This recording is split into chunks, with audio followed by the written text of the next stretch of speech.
Брзината е неговиот живот. Македонското знаме гордо го вее по секоја победа. Многу нови рекорди низ Европа. 2 пати европски шампион. Многу е близко до третата европска титула. Дами и господа, денеска ќе имаме средба со двајцата најбрзи спортисти Стефан и Иđe Стефановски. Останете до крај. And the winner, Igor Stefanovski.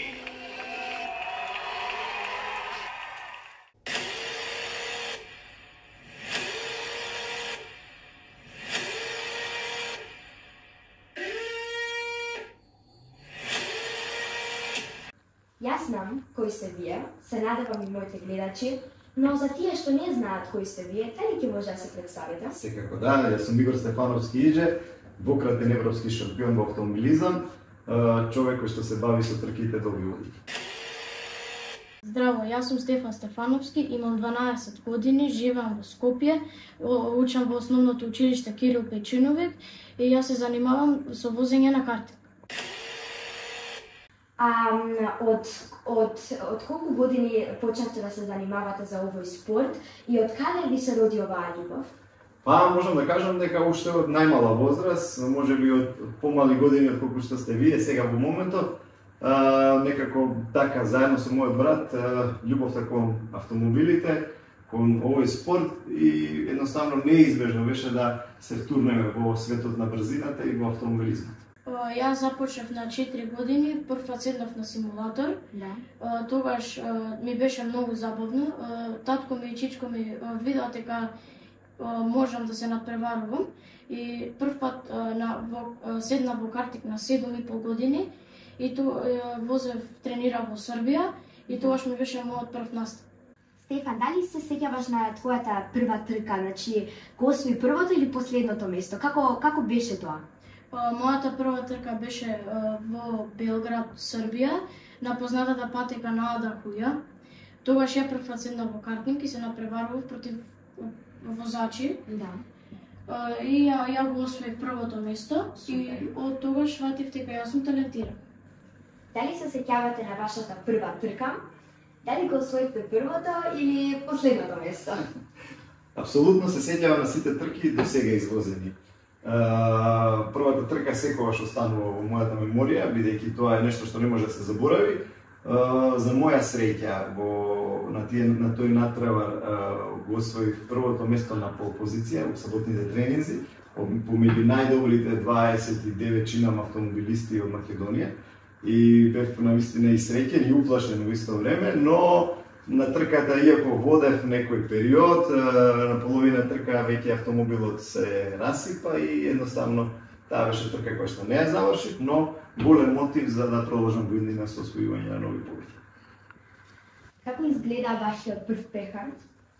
Мојот прв пехар е токму овој пехар, освоен 2003 година. Можам да кажам дека од овој пехар, од овој мотив, после оваа победа, дојдоа сите овие трофеи. Така да, овој ми е, ајде да кажам, еден од најдрагите. Покрај овие две европски трофеи и титули што се тука, еден од најдрагите пехари во свој. Да, првиот е, се кажам. Апсолутно. Дали ќе може да ми објасните како изгледа еден ваш тркачки викенд? Еве, на кој ден тргате, кога се враќате и како изгледа? Тешко е да се објасни во говорна состојба тој момент, бидејќи е стварно тежок и напорен. Едноставно почнуваме со подготовки на мојот тим заедно тука во Македонија. Тргнуваме сите заедно во државата каде што се одвива надпреварот. Мојот тим се состои зависно со во кој надпревар одиме, некогаш достигнува до бројки од 15 луѓе. Така да сето тоа треба да биде склопено, без многу нервози, да има позитивна енергија, бидејќи тоа е најбитно за секој надпревар и надпревар секако. И едноставно кога ќе стигнеме во таа држава, подготовки за надпревар, возилото, припреми околу сите тие работи и можам да кажам дека викенд кој што ќе биде исплетен со многу тешки емоции, со нервози некогаш, со радост, така да спортскиот, професионалниот спортски живот е едноставно, така малце да кажам, потежок, но тоа е спортот и таа е насоката во која се движи. Така е. Јас бидејќи се надпреварувам во бугарскиот шампионат, ние тргнуваме во четврток поладне, пристигуваме четврток на вечер, тогаш денот ни е за адаптирање.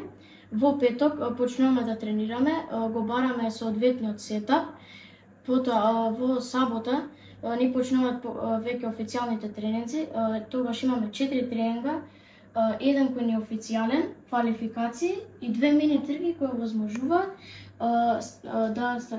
каде да стартираме на утрешната трка.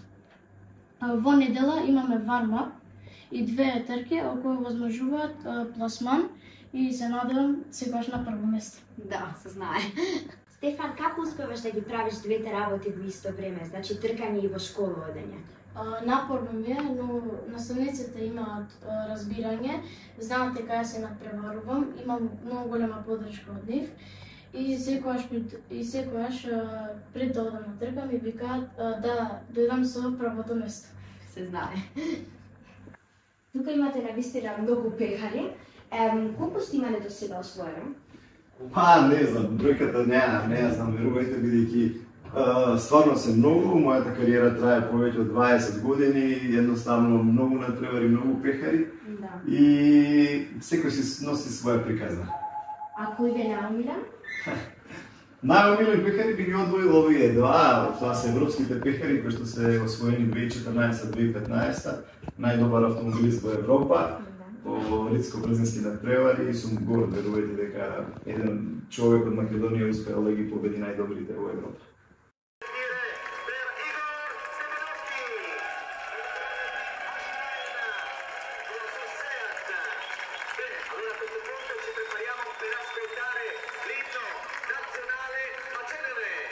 Дали ќе можете да ми кажете зашто сонувате сега?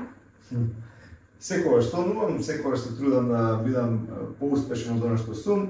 Во моментов секако сонот и планот е да го завршам овој шампионат онака како што сакам, да освојам третата европска титула и целта е дефинитивно тоа.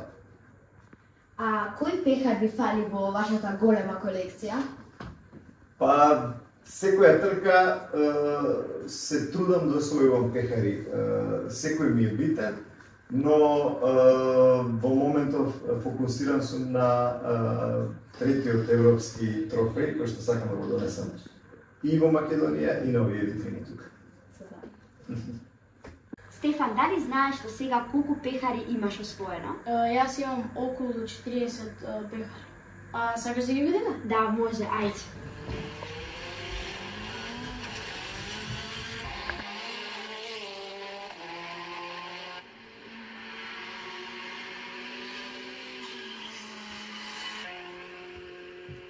Еве ги моите пехари.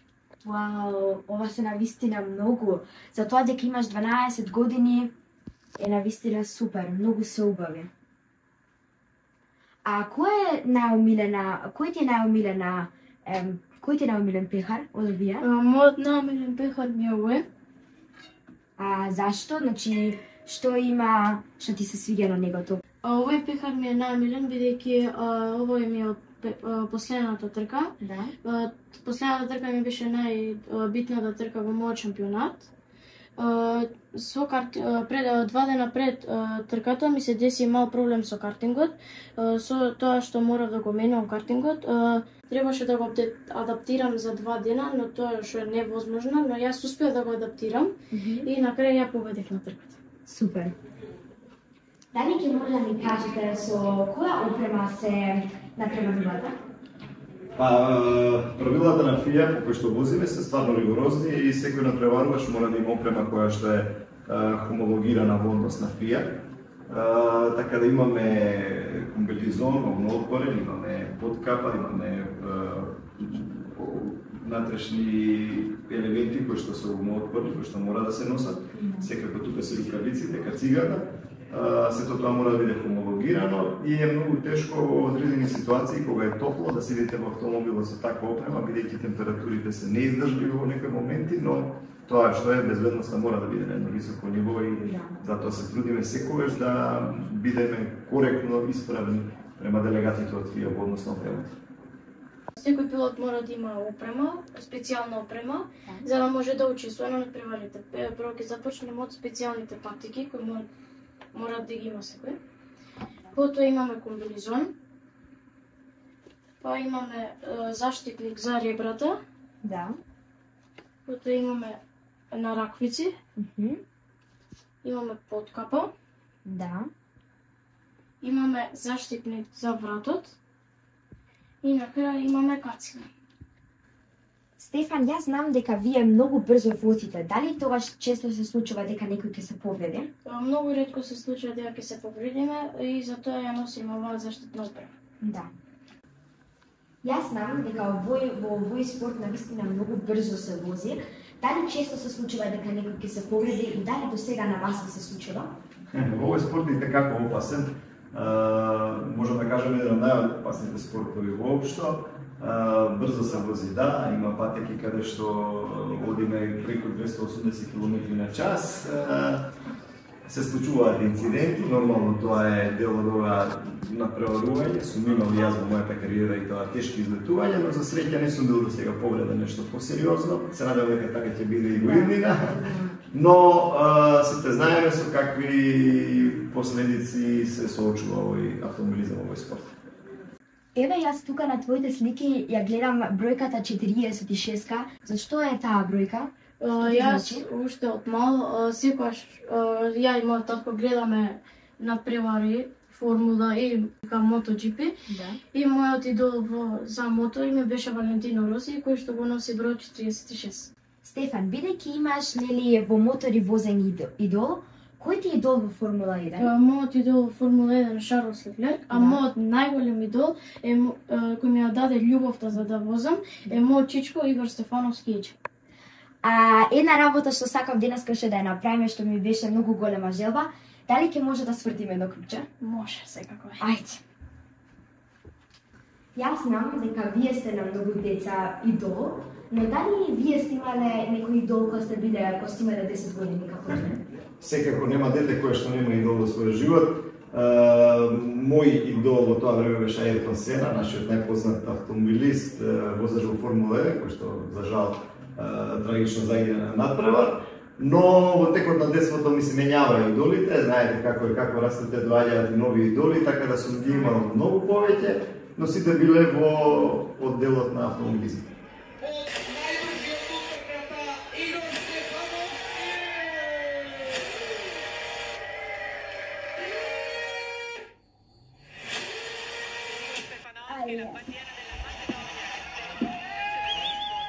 C'è голема самина.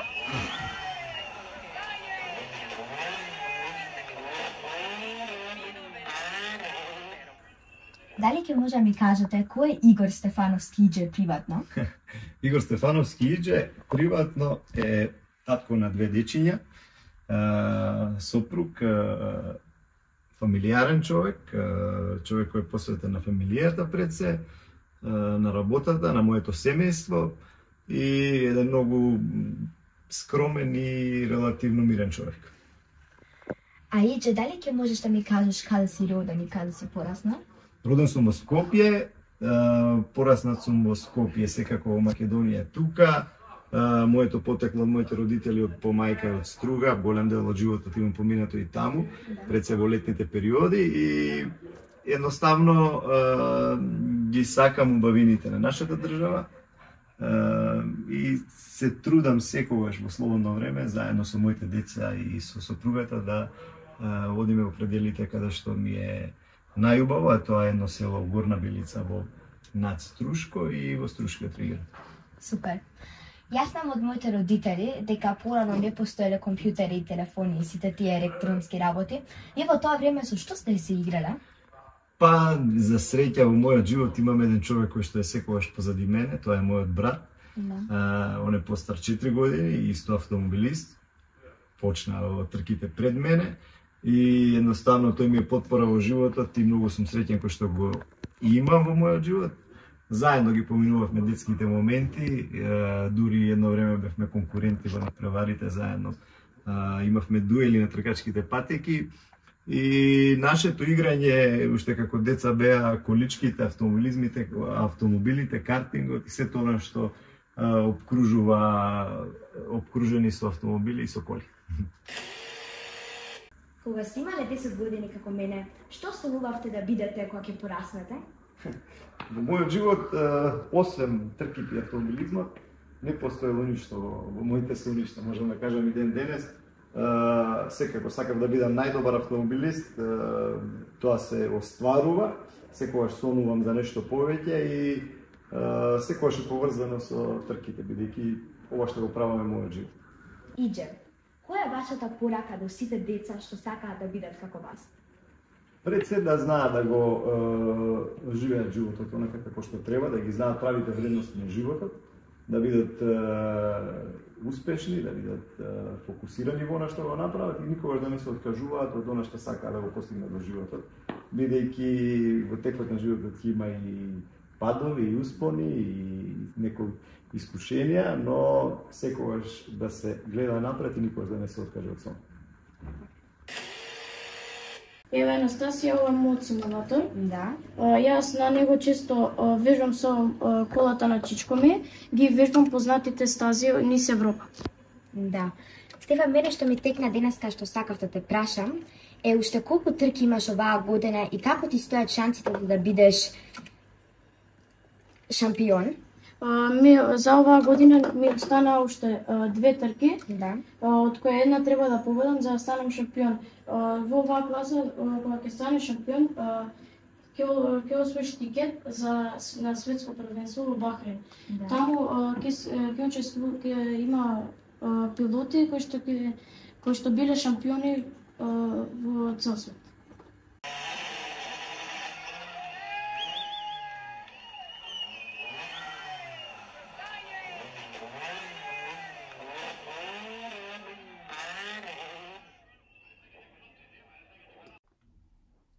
Стефан Иџе, ви благодарам многу за убавиот ден. Ви посакувам многу здравје, среќа и многу нови пехари. А сите вие што го гледате ова видео, оставите еден лайк и subscribe. Tschüss, bis zum nächsten Mal.